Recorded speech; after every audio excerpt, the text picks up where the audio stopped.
Hey there and good afternoon. Let me just switch my screen here. Welcome, by the way. Let's see. There we go. Well, today we have an interesting lecture. Apologies, I'm still dealing with a little bit of dental work, so I have a little bit of a thing inside here. Sorry about that. But hopefully we'll be pretty clear today anyway. Gosh, this is really how to take control of your job search. We tend to have a lack of control all the way through our process. We let the system essentially force us to do certain things. And, I think what you need to do is take control of the entire thing, how you represent yourself on the resume, LinkedIn, across social media, of course, but also in the entire approach to landing the interview. And that's what we're going to talk about today quite a lot, is how we control the job search itself so that we can have a much, much better result. This is Supercharging Your Job Search, so we're going to jump right in. I'm John Crant. Job search is a sales process. No way around that. We have to think about that. That typically leaves us in a pretty unhappy place. Absolutely, I understand it. But that unhappiness tends to come from, I sent my resume off. I didn't hear back. I'm perfect. I didn't hear back. But where did you send your resume to? Did you send your resume to HR? Unless you'd like to work for HR, in my view, that's not the right person to send it to. That person's job, their mission in life really is to rule you out of consideration. And also, in my view, they don't really possess enough information to really understand your particular specialty. The specialty they do understand is HR function. And of course, they're your decision maker if you're going to work within HR. For the rest of us, we have to not let somebody else think for ourselves. We have to maybe put down that mobile device and get out of the back seat and get behind the wheel, or we're not really going to get to the destination that we're dreaming about or thinking about. So today I am going to give you a lot of advice, direction, things to consider, but you have to take them all in. You have to decide what's really right for you, and then you have to implement really, I think, as much of it as you're able to implement. You're going to see a big difference in your outcome. Now, job search, let me get a little drink here. Job search in general is all these things up on screen. I mean, there's so many things we have to keep track of in our normal job search. Unless you organize it, unless you manage it and control it, you're really running from one fire to another fire to another fire. And that's not going to produce the results you're imagining. The best result is one where you get multiple offers at the same time so that you have choice. Now, here's your guiding principle. You're going to be pulled in many directions, and we'll talk about all those today.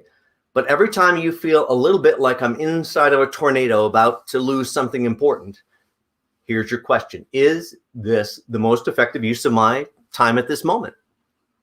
Now, a few years back, I'm sitting on my couch, my home office, and I'm sending out press releases one at a time to all these reporters. I didn't really have any quotes in media yet. I had my book and had my public talks, but I didn't have quotes in media. How can they take me as seriously if I'm not quoted in the media? And so I put together a marketing campaign, much like you do for a job itself. But these were targeted toward journalists that write about job search all over the country. It doesn't just have to be in New York. And so I am sending out these introductory press releases to these journalists one at a time, one after another. And I asked myself this question: is this the most effective use of my time at this moment? Obviously, I did not like what I was doing, but I won the argument. Intellectually, I decided it was worth the investment of time. Oh, I certainly didn't like it. Sit down and finish it. Do it, do it, do it. 2 hours later, I got a call from the Wall Street Journal. Oh, it was a very good use of my time. You have to decide your time investment with your intellect. Now, all that laundry list we saw earlier can be distilled down into these few basic categories. I have to search for jobs. I have to send out resumes. I have to network. I have to follow up on various opportunities that I'm pursuing and trying to establish interviews for. I'm going to have to market myself to hiring managers, not to HR, unless you'd like to work in HR, and then, of course, to HR. But I'm also going to have to think about goals and review goals both every day and every Friday, or nothing's really going to change. wherever I am in this process, I'm going to have to figure out what the next step is, or even if it's the first step, and I'm going to have to learn how to create a repeatable process. A repeatable process is one that will produce the result that you're after. So in terms of looking at a structure and building of a job search plan of action, the job search steps, from my view, are incredibly simple. They're right here on screen. You can't miss them. Choose the companies or organizations you'd like to go after. It doesn't say sit on the internet looking for job postings like a dog chasing a car down the street. Every car that goes by, the dog's running a different direction, chase, chase, chase, never catches that car unless it gets run over by one, which we sure hope it doesn't. Why don't we upend that entire process simply by forcing ourselves to sit down and choose the companies that you must work for? We're going to get into the number of companies and everything else. But if you choose companies that you absolutely must work for, I must work here, it's a very different reception when you approach them, because you're excited about that company. And this entire process, aside from being a sales process, is a dating process. So if you have companies you are genuinely attracted to, and not because you see some open job. By the way, if you see some open job, that's about you. Have you been on a date lately, or a successful date lately? You know, if you're going to walk in the door and be Mr. or Ms. Me on that date, oh, me. You know, we all like Mr. or Ms. Me when it's us, but there's not going to be a second date. So why don't we make it all about them? And that means choosing the companies that are the right ones. Then systematically going into LinkedIn, reverse searching the organization, either seeing or imagining where you think that job is. Whether you see one posted or not, doesn't matter. Look at the org structure. Imagine your job wherever you'd like to work. Now I simply rebuild the org chart using our own brain, a little bit of LinkedIn tools, working backwards.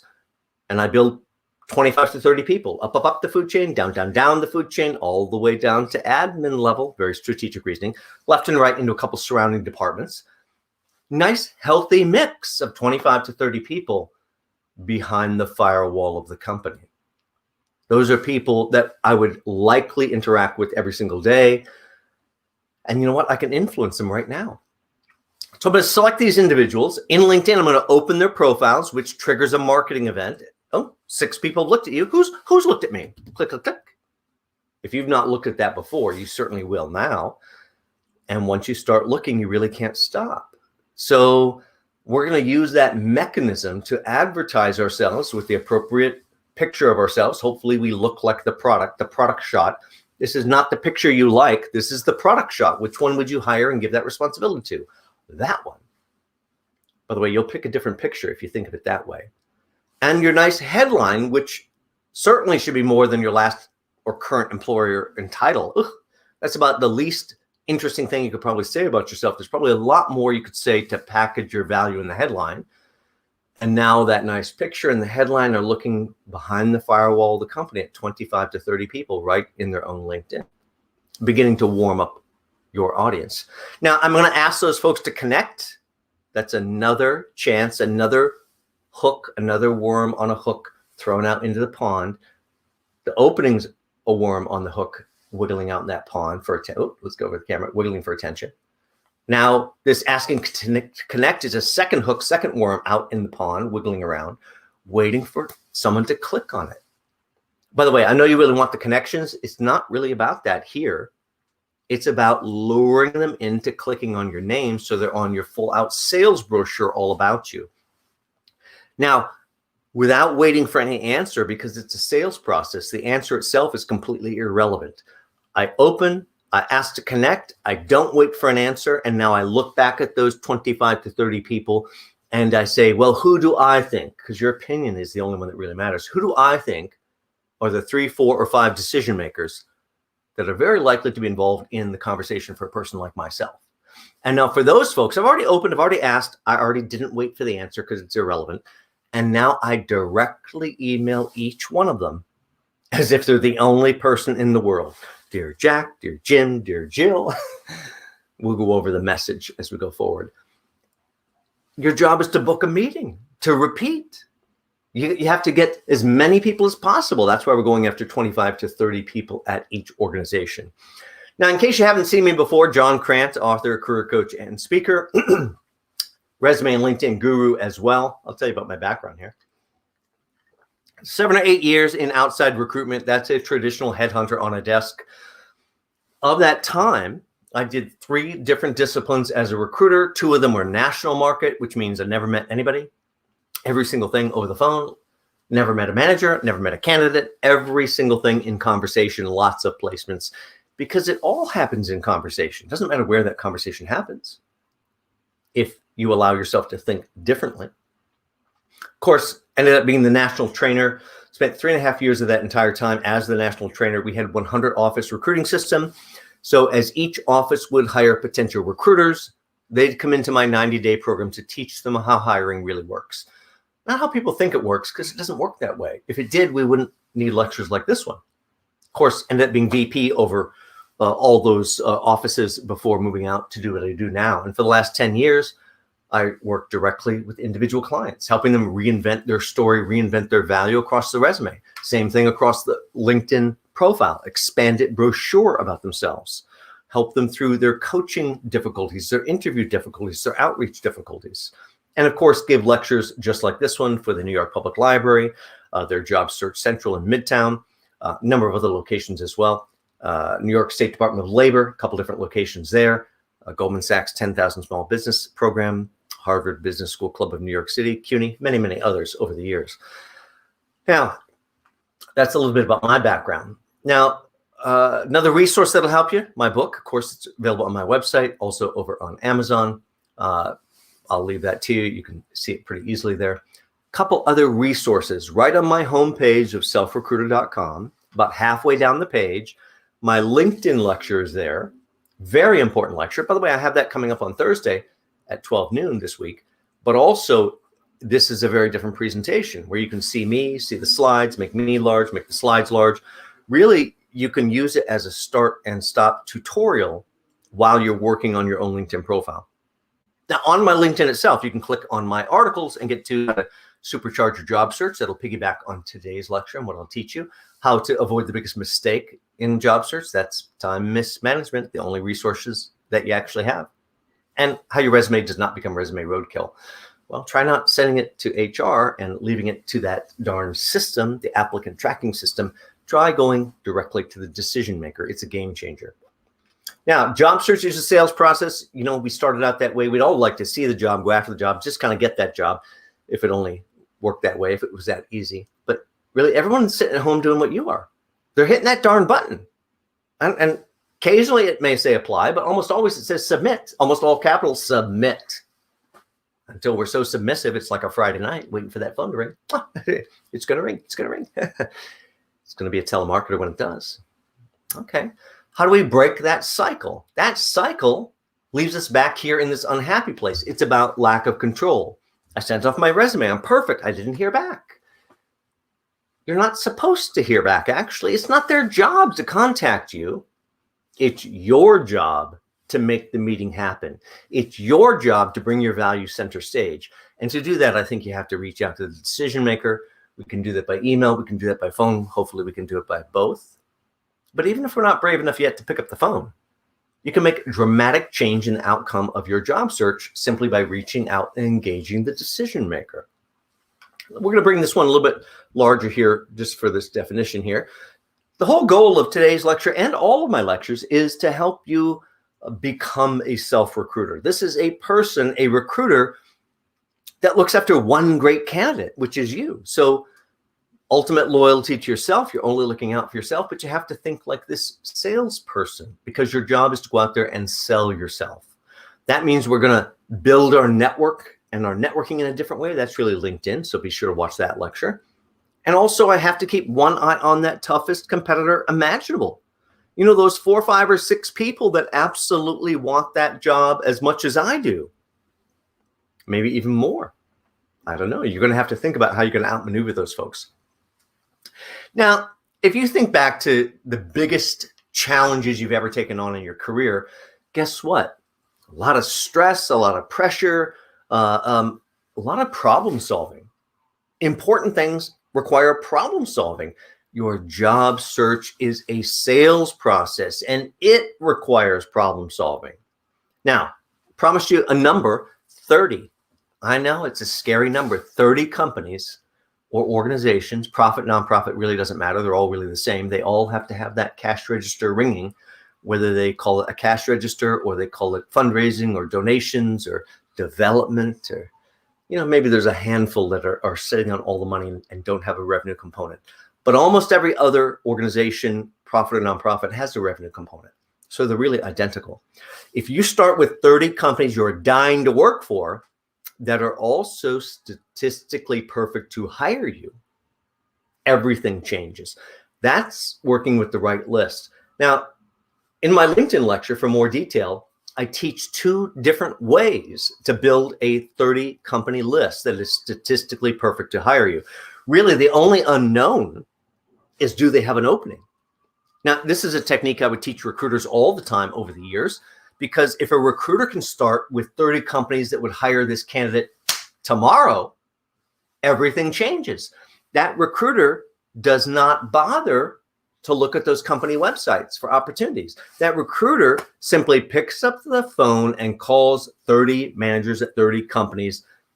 And quite magically, every single time, 2, 3, or 4 out of the 30 go, oh, I need a person just like this. Oh, you do? Oh, you do? Tell me about your need. Tell me what's going on. I'll come a little bit bigger on screen for you here. Tell me what's going on. That's your job, is to create that desire for your background. So back to the sales process. I know it's scary. You probably haven't done this before. But if you disconnect emotionally and allow yourself to, say, run this as a strategy or a chess game, all we have to do is really understand the basics of how it works, and you can move a mountain if you have the right plan. Now, I'm sure you've probably all seen a sales funnel by now at this point in our lives. Nothing too remarkable here. But yes, the amount of activity that goes into the top, it's like a distillery, really, drips down to those few precious drops of outcome at the bottom. And it's about building awareness and interest and consideration, moving toward a potential offer. Now, you heard the 30 companies, but there's another set of figures we need to juggle as well. If we're really going to supercharge our job search, that means you must pursue, in my view, 10 companies or organizations all at the same time. If you are not pursuing 10 at once, you're not very likely to produce multiple offers. Multiple offers gives you choice. Or do you just want to take whichever one comes your way, and that's just have to do it? Multiple offers. The other tough goal is to generate one brand new first interview every single week. That is a tough goal. That is a tough goal. It is also very doable if you put all your efforts toward 10 companies at once, producing one brand new interview per week. Yes, you may have second interviews, third interviews, fifth interviews, who knows what, but you have to have new blood, new energy in your job search, and that comes from introducing brand new interview processes every single week. So we're going to create a job search plan. We're going to select and organize the companies. Now, what John's saying isn't possible. Oh, but if it was, okay. Allow yourself to work backwards. We're going to devise the steps needed. Well, that's not possible. But how do I align the sun, the moon, the stars working backwards? That's devising the steps. Not actually that difficult, maybe scary to do. Discover the decision makers. Of course, we'll show you how to do that. That's pretty easy. Also, very detailed explanation of how to discover the decision makers in my LinkedIn lecture. So if we move too quickly today on that piece, watch the LinkedIn. It'll fill in all the gaps. What was their title? Oh, decision makers. You know what their job is? To object to you. Why is it that we feel hurt, push back, everything else when they object to us? You know what I feel when they object to me? You know why? Because I understand intellectually they wouldn't waste oxygen on this conversation. If they're objecting to me, that's because they're thinking, oh, yeah, maybe I have to ask John this. Well, John, you don't have this background. And then I have to overcome that objection. We'll teach you how to do that pretty easily with a little bit of agree but disagree technique. Overcome those objections, get the meeting and dazzle them. You're either going to get the job or they're going to create a job for you, a very different outcome than we may have experienced in the past. So I have these 25 to 30 people that I'm going to select. Yes, I'm going to stack rank my 30 companies. So the most important, valuable companies are on the top. So I invest my time wisely. Now I'm going to select 25 to 30 people. And in doing so, I'm going to look up the food chain, down the food chain, left and right. It's all sales process. I'm going to open their profiles to trigger that first stage of the marketing event, showing up, having looked at them. And then I'm going to ask to connect.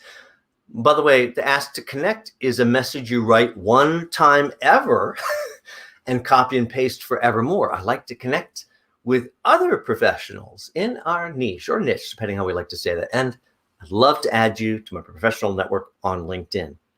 Think about that for a minute. It clearly communicates you don't know me. I'm professionally appropriate. Also, it remembers it's a date, includes a gentle stroke to the ego. So I know emotionally you're going to want all these connections. I get it. This is not about getting those connections. Well, many times you do want to go get connections. This is about going after a job or potential job, a discussion really at this organization. So whether they connect or not, some people won't connect till they meet you. This is about getting them to look at you, whether they connect with you or not. So very, very important part of warming up the audience. Now, also, what you heard me say several times earlier, I open and ask to connect, but I do not wait for an answer. That is a trap in job search. There's no point to waiting for any answer because it's a sales process. Good, bad, or ugly, you cannot stop pursuing this company. So the answer is irrelevant. I look back now at these 25 to 30 people that I've already opened, I've already asked to connect, and now using our own judgment, who do I think, or do you think, who do I think really are the 3, 4, or 5 individuals likely to be involved in the discussion for a person like me? And now for those folks, I'm going to begin to absorb that information. I have to begin to build some equity in my career and job search. I hope this doesn't come as a surprise to you. You're going to change jobs again because now we're changing jobs faster than ever before, it seems like. If we don't change jobs, we're really losing out on the income level because if we stay at certain places too long, it really hurts our overall income growth as opposed to our competitors that have moved around in a time period where we stayed stagnant for a while. So I want to begin to acquire this information I'm developing, and I need to build out some information so that I retain that. I can keep utilizing it now through this job search. I can utilize it when these people move to different companies, and I can use it the next time I'm looking to change jobs. By the way, all of these forms, this whole system, you can download it right from my website, right under the advice tab. That's selfrecruiter.com, by the way, right under the advice tab. And it's called the Job Search Management System. It's free. You can just download it. So I need to begin to absorb this structure, this information, all of this. And the forms will then also help guide you to what could I do next? Because there's always a next. Your goal is to produce the discussion. So I'm not going to stop pursuing any of these companies until they either have the discussion with me or pick up the phone and tell me, could you stop calling? Well, I hope they don't do that, but they might. As a recruiter, I certainly had managers that eventually picked up the phone going, could you quit calling me? Absolutely, Jack. I'm so sorry. But I just had to reach out. You don't think I'm going to stop selling to them. After I fall on my sword and apologize, I'm going to romance them. They would not waste oxygen telling me to go away if they didn't want to hear how I was going to overcome that. Don't disappoint them. So basic process, you have it up on the screen. That part's pretty easy. Small changes change perception. Small changes change outcome. Also means our script is going to have to change as well. But our biggest concern today is really all about remote working, and are we going to stay remote? Are we going back? You know what? We're going to be remote for a little while longer. And quite a few of us are going to stay remote indefinitely. I think there's some pretty high percentages, if you go out there and look, about folks that really have no intention to return back to an office. Now that they've tasted the freedom of being, out on the farm, they really are not going back into that dense structure if it's unnecessary. You may need to begin to shift your story If you haven't had offsite experience, maybe you've dealt with offsite vendors or managers or certain team members or maybe a client. I know that's not the same as working offsite, but yes, you can shift your story. Or maybe you've talked a lot. Maybe you've had conference calls or webinars or presented at conferences. All of that actually is offsite. It's about how you tell the story so the person you're speaking with becomes very comfortable. The other key piece you're going to have to become comfortable with is what you see right here. Are you going to be like this during your interview? Are you going to be engaging? Are you going to be well lit? Let's make sure to check out not only my interview intervention lecture, which will be coming up in a week or two, but also check out my How to Be a Presentation Guru. A lot of secrets in there to make yourself really be a superstar if you have to do it remotely over camera. Yes, you have to get used to a few things that you're not comfortable with. In other words, I'm not looking at my computer right now. I'm looking above my computer at the camera because that's where you are. I'm surrounded by intense lighting, which I have hazel eyes. I don't really like intense lighting, but I like it if the camera's rolling. So we're going to have to think about really shifting our story and our whole style. Now, let's drill down to who is it that makes these decisions. And I don't just mean the decider. This is a chance to influence. I mean, that's what it's all about, is how do I influence other people? How do I bring them over to my values so that they see it? So yeah, I have to get to the decision maker. By the way, I don't think your decision maker is in HR unless you'd like to work in HR. So let's just kind of break down some of the functions. We want to get to the boss's boss. Maybe if you're brave enough, even the boss's boss. If I'm doing it, I'm absolutely starting with the boss's boss. That's a simple concept of top-down selling. By the way, the boss's boss is not intimidated by you, not scared of you. In fact, they look at you as a critical piece of infrastructure they may need. You are a master chess piece for their board. They can't really play chess unless they have the players on the board. So you're a potential resource for them. But whatever your department is, customer service or sales or accounting or whatever it may be, you know how the titles work in your area. It's simply about working up and down that food chain to engage people, to get them to talk, get them to disclose information, and also give you an opportunity to tell great value story. As you're building out all those contacts, you've got to capture that information. Going to make your life easier.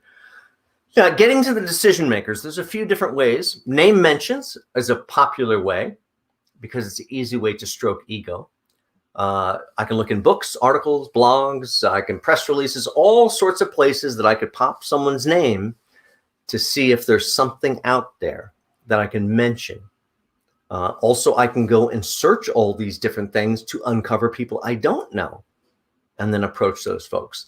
By the way, when you approach someone because they're mentioned in an article, they know exactly what you're doing, and yet they can't help responding because we're all human beings and we respond to it. Now, referrals, I could get referrals to decision makers. These could be within our industry, outside our companies, who knows, all sorts of people, because these high-level contacts you're networking with know people across industries, across companies.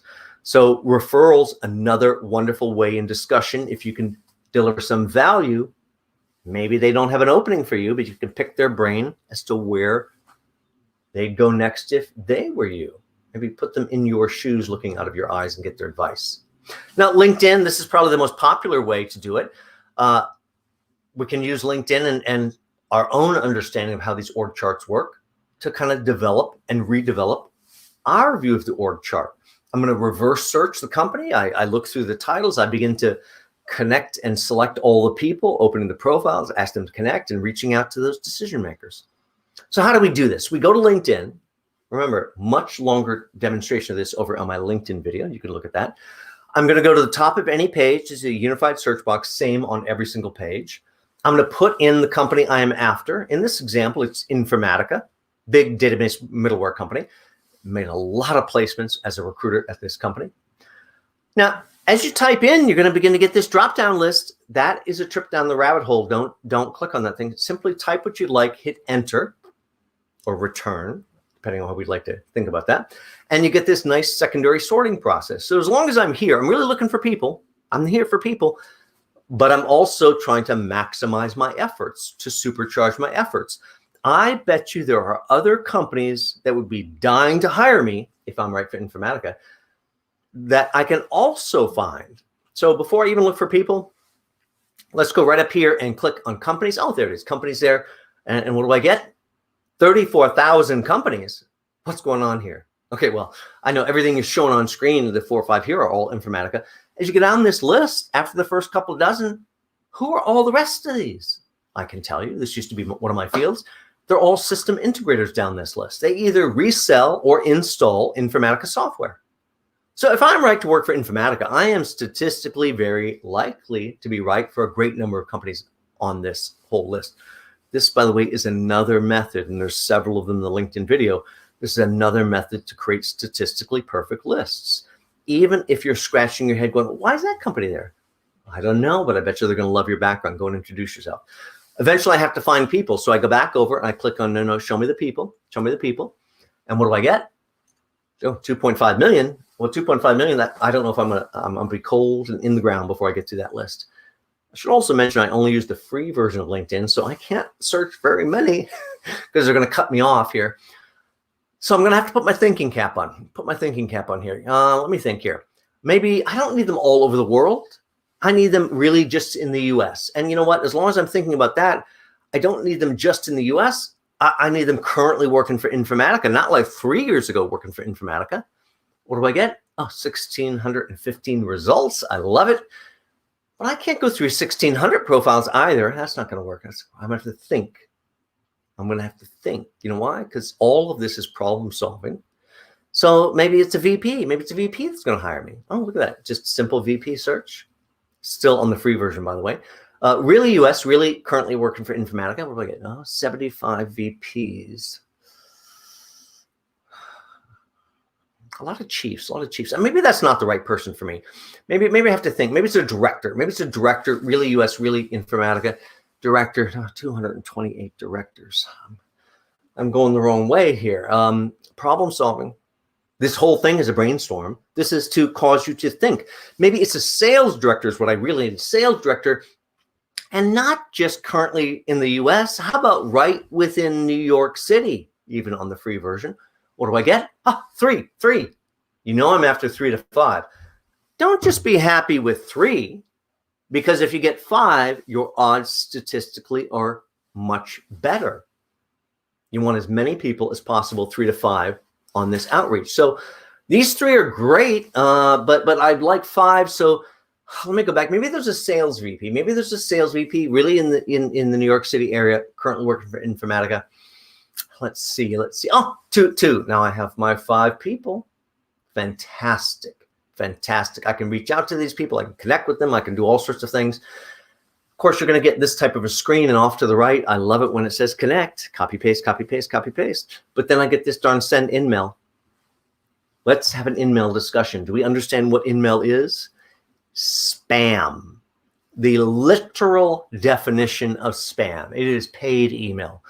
Do not send InMail under any circumstance, in my opinion. My personal inbox on LinkedIn is clogged with well over 1,000 unopened messages in LinkedIn, nonstop clogged with spam. Yep, I miss a few important ones mixed in there too, but I still want to connect with Nick, but they're frustrating me with this send thing. If I load it Nick's profile, it's still going to frustrate me with the send thing there, but if I click the ... they've just hidden the little connect button like behind the bush over here. Oh, I'll put it over here. They'll never find it. Their business is to connect. They can't really stop you. And there's that message you write one time ever. Copy and paste forevermore. Very, very effective. All of this information I begin to build in here so that I can understand how to develop my approach and develop my conversation and whatever my next steps might be. Remember, it's a date. It's got to be about them before it's ever about you. It's much closer to that romantic idea of a date. They have to fall in love with your skill set. Take your first step. I hope your first step isn't this. Hi, I'm John. I'd like you to hire me. Security, get this guy out of here. Not going to hire John. Not in this case. So we have to go back to the idea of a sales process for our outreach. There has to be value in every single word. That's how you open doors. If you don't have the value mixed in, if you don't have confidence, not going to get the interview. There are only 2 reasons I ever am going to hire you. This is assuming you're capable and qualified. By the way, I do not hire you because you're capable and qualified. Please don't mishear that. I wouldn't hire anybody that was not capable and qualified. That's certainly not the right criteria for me. Everybody in the discussion should be capable and qualified. It has to come down to, number 1, chemistry above all other things in the world. Number 2 is confidence above all other things in chemistry. You're going to have a lot of value mixed in, and you're going to have to be persuasive with that value and make sure they understand. Let's take you into the actual script itself. 30 seconds to live or die. And die in this case sounds like, how did you get my number? Take me off your list. Never call me again. I hate you people. As a recruiter, oh my gosh, I've heard it all. I had to call many, many companies and managers I've never worked with before who are probably getting 50 other calls from recruiters, and somehow my message had to break through. When you think of it that way, I mean, how could I even pick up the phone when I know 50 other recruiters across the country are calling this manager, trying to get in the door? It takes a lot of confidence. I have to put that out of the way, and I have to understand why I am more valuable to that manager than any other person they speak with, how I can change their future, their life, their team by introducing only superstars to them. That's a big promise, and I have to deliver. 30 seconds here. Now, this is part of the job search management system. You can download right from my website for free, selfrecruiter.com. Right under the advice tab, it's called the job search management system. We're going to zoom in on this. We're going to make this larger so we can just talk you through this one. We're going to bring this center stage. So this text on the left is to guide you through as you write your own script after the lecture. Right now, it'll remind you of everything I'm about to teach you. So right now, I'm going to take you through the structural piece on the right. Now, maybe I can come in here a little small here. So first thing I'm going to do is greet them. Now, as I would teach recruiters this, it's really the same as I would teach recruiters to do, slight change in some language here and there. I'd say, oh, you have to greet them professionally. Hey, good morning, Jack. It's John Crant. How are you this morning? And the first thing some recruiter in the back or some new recruiter in the back would go, isn't that what they all say? Yes. This is an example of the usual customer expected, the training that they have been have had embedded in their brain. I'm going to stick to the correct language that causes the right reaction. So maybe someone might go, I'm fine, John. How can I help you? I love it. Or maybe they're the trained dog that's just giving a response.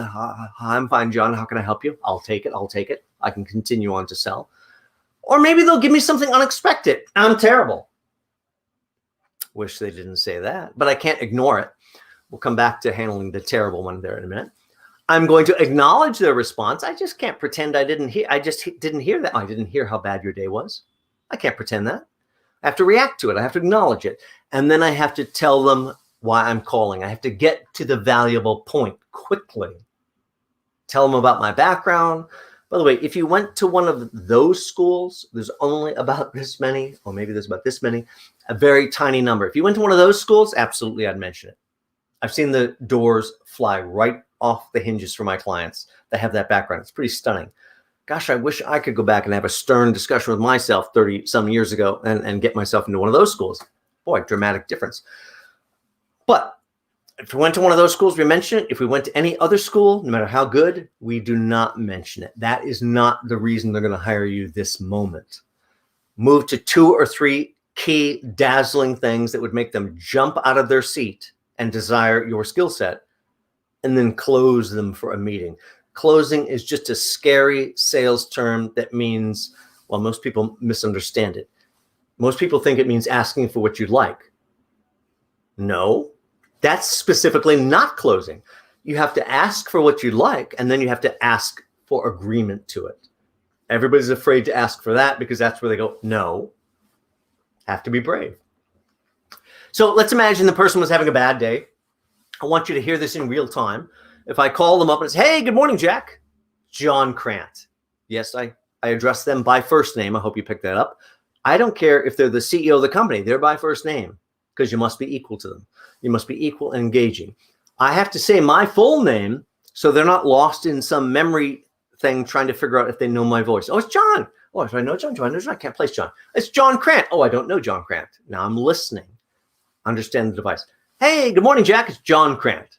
How are you this morning? Well, I'm terrible. Well, Jack, let's see if we can change that. You know, the reason for my call, I just had to reach out and introduce myself to you. I'm so excited about what I see going on at XYZ company.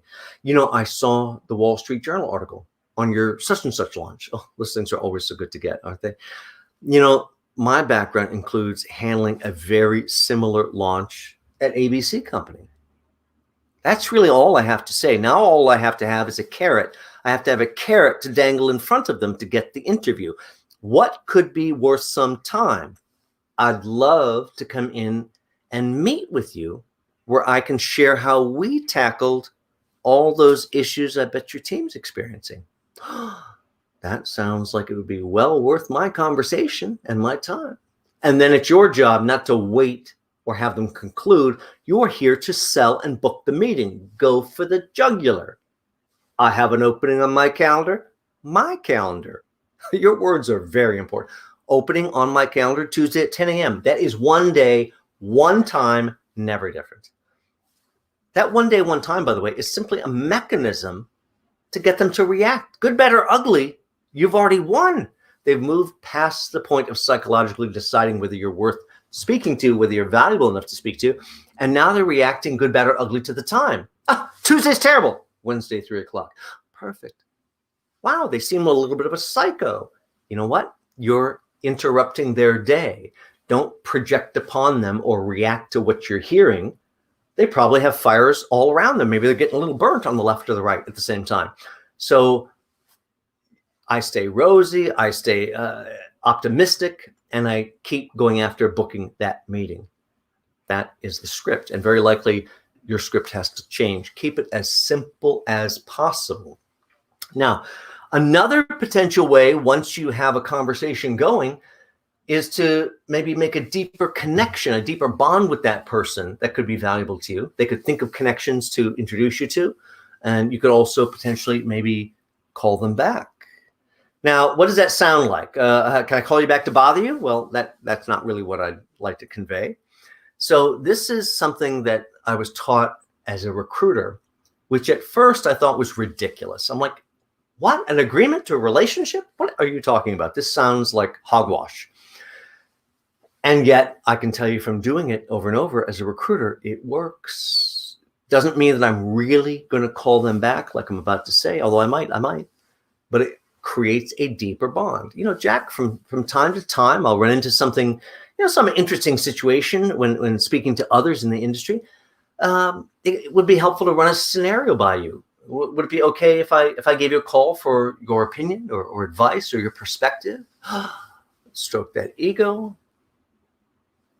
Think about this for a minute. Let's analyze this. Let's break this down so you can see it here.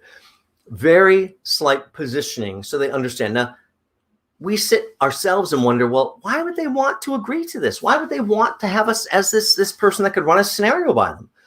Because they live inside of a bubble. They're so busy in their work life, they're inside of a bubble. You think they have all the information about what's going on in the industry, and many times they don't. So if you're valuable, if you're able to hold a conversation with them and be engaging, and they see that value, even if they don't have an opportunity for you right now, my gosh, they're very likely to know you're going to have some very other good discussions out there, and they could be privy to those by you running a scenario by them. That is incredibly valuable to help this manager stay up to date. That's the reason they're going to say yes to this.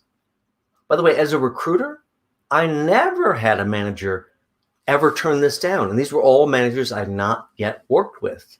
I broke through in conversation. I won them over. And toward the end, we got this agreement to this type of situation here. Now, we have to be focused. Just because I line up these people and just because I have an agreement to a relationship, I'm certainly not going to call these people back without purpose that's valuable to you. Every single outreach could burn out a contact, and that's not our goal. You have to manage and balance that. Where is it valuable enough to outreach? What do I gain from it? It's really about building the right trust and along the way, sowing seeds about how unique your value really is. So what can I get from this call? What else can I say? What can I leave them thinking? What are they thinking of me? What do they think of my skills? What else can I do? There must be something else that I can do. Because every single outreach discussion you're going to go into, I'm sure you're going to have a goal, which is likely, let's get an interview. I'd like you to get that interview, but statistically, many times you're not going to get that interview. Maybe they don't actually have an opening. So whether you get the interview or not get the interview, you have to go for secondary goals. You work so hard to get a person in discussion, you have to have a list of goals that you are after. You systematically go after the initial goal, and then if I get or don't get that, I have to go after secondary goals that all have the effect of etching my value in their brain and opening up possibility. Let's imagine they didn't have an opening. I could stroke their ego with this. Jack, I know with your background and position within the industry, you must hear things. Who do you know that's hiring right now? Or Jack, with your background and position within the industry, what am I missing? If you had my background, where would you be looking for opportunity? I'd look at XYZ company. Oh my gosh, why didn't they mention that before? It's not their job to mention various companies to me. It's your job to cause them to mention various companies to you. That's your job in conversation, to get them to disclose. By the way, that's what a good recruiter does. They charm and disarm like they're speaking to a dear old friend they haven't seen in 5 years, and then get people to disclose information. Gentle, figurative nudges. As a reminder, the job search steps themselves are quite easy. Pick the 30 organizations or companies, profit, nonprofit, we want to go after. Select the 25 to 30 individuals in LinkedIn, up, down, left, and right, all around potentially where I might want to work. Open the profiles, ask to connect. Don't wait for the answer. Directly email. That's not in-mail. That's directly email 3, 4, 5 decision makers. By the way, not brain surgery to get anybody's email. I can go to Google. Let's take Informatica as an example. The email is whatever the person part is at informatica.com. If I simply put quotations around everything, get rid of the person part. So it's quotation at informatica.com, end quotation. Take that whole quoted partial email address, drop it in a Google search. Don't click on any results. That's a trip down the rabbit hole. Look at page 1, 2, 3. 99% of the time, you're going to see an email address. Once you capture one person's email address, you have every person's email address in that company. Look at the format, apply the name to the format, email whoever you'd like. Very, very simple to get anybody's email address. Email the decision makers, book a meeting, sell, repeat, have as many discussions as possible, because that is how you get very, very good at presenting yourself. Now, again, you need a system to control all of this, a method I recommend in how controlling the job search. We simply navigate over to my site, selfrecruiter.com, and basically we're going to download that job search management system under the advice tab. That way you'll understand how you have to review your goals both every day at the end of the day and at the end of the day. And wherever we're feeling lost in the middle of the day, we use this retargeting emotional question. Is this the most effective use of my time at this moment? Effective use of your time is not the easy thing that you can knock out. Effective use of your time is what will get me to an interview faster, what will get me to a discussion faster, what will get me to an offer faster. That activity is the activity that we must do first. Now, just to take you on a little bit of a tour, I've already taken you through the discussion over the script itself, but the rest of the forms, we're just going to give you a little bit of a preview of them so you know what's there. The goal sheet, I am going to take you through this one just so you understand this one. The rest will just show you. The goal sheet has 2 components. So the bottom of the form, I'm going to set up my goals for each week. How many companies will I contact? Well, those are brand new companies I've never contacted before. Oh, I understand. You probably have 5 more companies you need to follow up on. Absolutely, you should. But this is about new blood for your job search, new energy for your job search. Probably 3 companies per week is a very tough goal. Once you start thinking about 25 to 30 people, these 3, 4, 5 emails, all the follow-up from last week and the week before as well, a lot of activity with 3 companies. Number of outbound emails. These are to direct individuals, not jobs at. direct, real people. Again, initial time you've ever contacted these people, number of emails you're going to go outbound, track those every single week. Number of calls. Now, you may not even be ready to call, but if you are ready to call, you track every single call you're able to do. And you know what? If we didn't get any calls, maybe that'll motivate us next week to try one call. And if something positive happens on that one call, that may motivate us to make 5 more calls. So notice that under the calls in bold, we'd certainly like to know which ones went to managers and which ones went to HR. But yours should be in bold for HR if you'd like to work in HR, because that would be important to you. For the rest of us, not a fan of contacting HR. Not until much later in the process, when I'm really already at offer stage in the decision maker's mind. That's a great time to be introduced to HR, in my view, and very successful on the negotiating front at that point.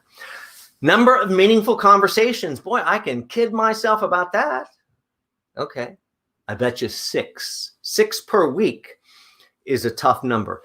What is a meaningful conversation by my definition? This is where maybe they told me they weren't hiring. Maybe they even told me to somewhat go away. But somehow in the midst of that discussion, I extracted some usable, actionable information. An open job somewhere, a name somewhere, someone they could introduce me to, some piece of information I can act upon that will make my life easier. That was a meaningful discussion. If I uncovered that they expect to be hiring again, probably August, September, that's important information. That's a meaningful discussion. Don't kid yourself about those. Most of your discussions won't produce that kind of outcome. Then every single Friday, you sit down and you have an honesty moment. In my book, I talk about, if you'd like to be successful, you only have to be honest with one person, and that's yourself. So in this case, fudging your numbers is not going to help you. Put down whatever your actual numbers are. And if it's a lot of goose eggs here, maybe that'll motivate you the next week to try 1. And then over the course of 8 weeks, you're going to see a marked different in outcome of your entire process. So we're going to take you through just showcasing just the visuals here. Job search opportunities form. So every single opportunity you become aware of, you can track. Your marketing strategy, because it's not about marketing yourself to decision makers the same way every time. It's about seeing what works, what doesn't, adjusting your message, and that strategy has to change and develop over time. If your resume was valuable enough to send out, I sure hope it's valuable enough for you to follow up on. And a follow-up doesn't sound like, hey, I sent you my resume. Did you get it? You're calling to see if I'm doing my work. I'm sorry, what was your name? Oh, no, I have it here. I have a perfect file for it right over there in the vertical file. Don't call to see if people are doing their work. That's not follow-up. And they're not going to hire you. Resumes were sent out. We have to think about that. Interview strategy. So every single interview is a chance to sharpen your presentation skills, and a calling strategy sheet as well. Wherever you are in this process of either beginning your job search or beginning to control your job search, either find or take your next step, your first step, and repeat. And let's just change the outcome. And let's get to a point where we can get multiple offers at the same time, which will help us a lot. So today is Supercharging Your Job Search. By the way, this will stay on my Facebook and my YouTube channel for a little bit. This Thursday, that is May 6th at 12 noon, I'll be presenting my resume renovation. By the way, if I'm reinventing a resume for one of my clients, there is not a single sentence anywhere on the resume. Why would I put a sentence on a resume in a world where people don't read? Tune in on Thursday to learn how to really make your resume story, your career, come to life. LinkedIn profile is next Tuesday. That's a Tuesday, 5 o'clock next Tuesday. Really how to build your professional network with LinkedIn, how to use it for your job search, and all the secrets there to creating a 3-dimensional sales brochure for yourself. Much more content about ourselves on LinkedIn than is ever on the resume itself. Then next Thursday, that's May 13th at 12 noon, that will be the career evolution. That's really the part 2 to LinkedIn. Once I have my great LinkedIn profile, how do I build a social media marketing campaign so that I can get hired? Thank you guys for tuning in. Reminder, there's some other resources over my LinkedIn, video on my selfrecruiter.com website, and we'll see you on Thursday. If you need help, elevating your value, telling your career story a different way, connecting and correcting a few of the things in your story that you're less than happy with. I think you know where to find me over my Self-Recruiter website. Under my services tab, you can see all my packages, and you can select what's right for you. Or if you'd like to talk beforehand, just send me a quick email and we'll have a chat. And we'll see you on Thursday. Take care. Bye-bye.